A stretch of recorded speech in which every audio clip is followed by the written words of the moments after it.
궁금한 이슈, 놓칠 수 없는 이슈를 추적합니다. 이슈 추적하는 남자 이추남이 전하는 오늘의 이슈. 최근 폐과 선언을 하며 대국민 호소에 나선 소아청소년과의 속사정을 이추남이 들어봤습니다. 소아청소년과 의사들이 잇따라 폐업을 선언하고 있습니다. 저출생과 맞물려서 수입이 크게 줄었다는 겁니다. 전국의 종합병원 96곳 중에 4분의 3이 소아진료를 줄이는 걸 검토하고 있습니다. 이슈를 추적하는 남자 이추남입니다. 지난 3월 소아청소년과 의사들의 폐과 선언이 있었습니다. 소아청소년과 의료체계 붕괴에 대한 우려의 목소리가 커지고 있는데요. 과연 우리 지역의 상황은 어떤지 한 걸음 더 들어가 알아보겠습니다. 가시죠.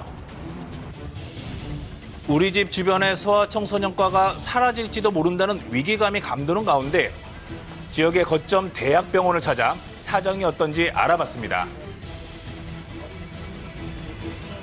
소아청소년과 의료체계가 붕괴되고 있다는 우려의 목소리가 많은데 우리 지역의 상황은 어떤가요? 지금 대학병원들이 다 전공의가 이렇게 지원자가 굉장히 부족한 상황이고 현재 저희 충남대학교 병원도 전공의가 한 명도 없는 상태입니다. 지금 추가 수련을 하고 계신 4년차 전공의 선생님이 5월 초까지 근무하고 끝나시면 저희도 전공의 선생님은 현재 한 명도 없는 상태예요.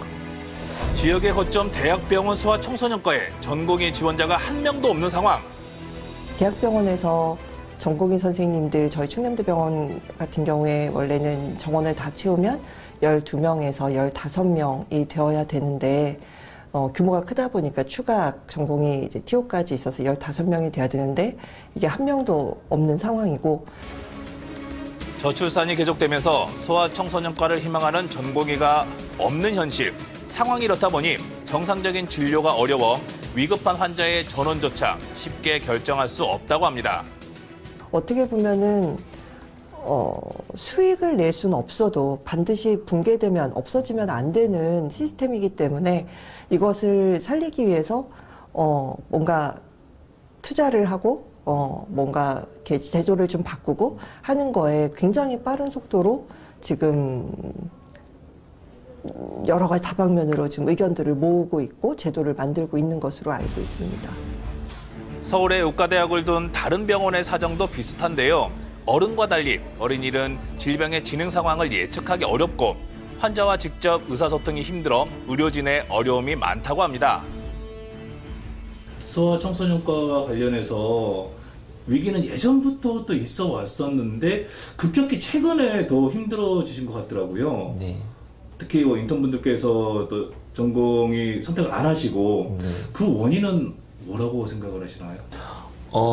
우선은 결국에는 이제 의사의 업으로 하는 거에서 이제 위험성과 거기에 대한 이제 보상의 불균형이 이제 제일 크다고 봅니다. 그래서 위험하고 어려운 일을 할수록 그만큼의 보상이 이제 필요하고 쉬운 일을 하면은 쉬운 일만큼 그만큼의 이제 적절한 보상만 있으면 될 텐데 이제 위험하고 힘든 만큼 그만큼의 이제 보상이 없으니까 주변에서 이제 하고 싶어하는 지금 현재 소아청소년과를 하고 싶어하는 많은 이제 의사 선생님들도 오히려 본인은 하고 싶은데 주변에서 말리고 있어서 소아청소년과의 경우 항상 보호자를 동반하게 되는데요.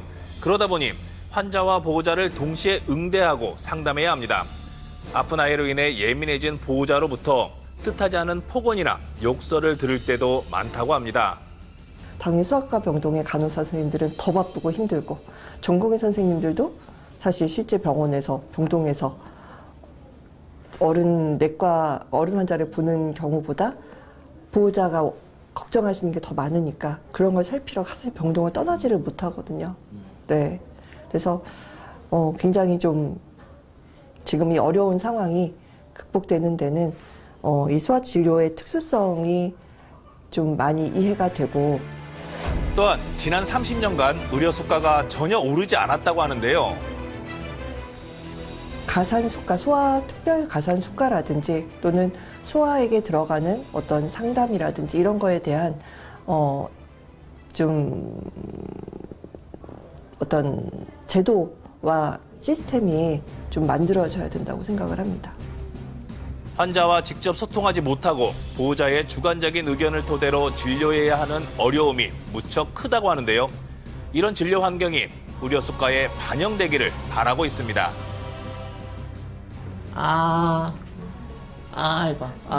어우, 잘하네. 대부분의 병원들은 업무 강도가 올라간 상태입니다. 그래서 외래 진료를 함께 보면서 응급실에 환자가 오면은 응급실 환자도 가서 틈틈이 가서 봐야 되고, 또는 이제 한 달에 몇 번씩은 입원 환자들이 항상 있으니까요. 입원 환자들을 위해서 당직을 서야 되고, 그리고 이제 때에 따라서는 일부 병원에서는 이제 그렇게 당직을 쓰면서 응급실까지 이제 커버를 하는 그런 병원도 있는 걸로 알고 있습니다. 이런 가운데 정부는 달빛 어린이병원을 확대한다고 밝혔습니다. 충남에는 아산과 천안에 달빛병원이 있는데요. 야간에 아이들 아프면 어떻게 해야 되나 안절부절했던 경험 다들 있으실 겁니다. 지금 저녁 7시가 다 돼 가는데요. 아이들 환자가 많이 있습니다. 어떻게 된 일인지 들어가서 확인해 보겠습니다. 매일 오후 6시부터 밤 11시까지 운영되는 달빛 어린이병원. 요즘 목감기가 확산되면서 야간에도 환자들이 무척 많았습니다. 회사 일을 마치고 야간에도 진료를 받을 수 있어 보호자들은 달빛 어린이병원을 반기고 있습니다. 진료 잘 받으셨어요? 네. 어디가 아파서 오신 거예요?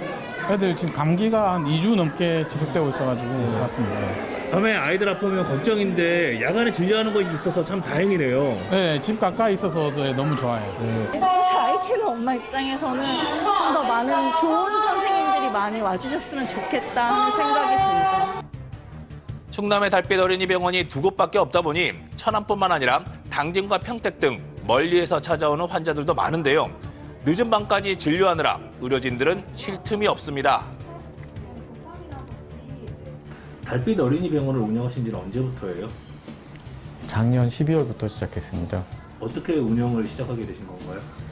이제 최근 들어서 소아과 환자가 굉장히 급감했고 그 병원에서의 그 얻게 되는 의료 수익은 수가가 고정돼 있어서 그대로인데 그 달빛을 하면 우리가 좀 수가를 더 받을 수가 있어서 그 병원 운영에도 도움이 되고 지역 아이들을 갖다 치료해 주는 데 있어서도 도움이 되지 않을까 해가지고 시작했습니다.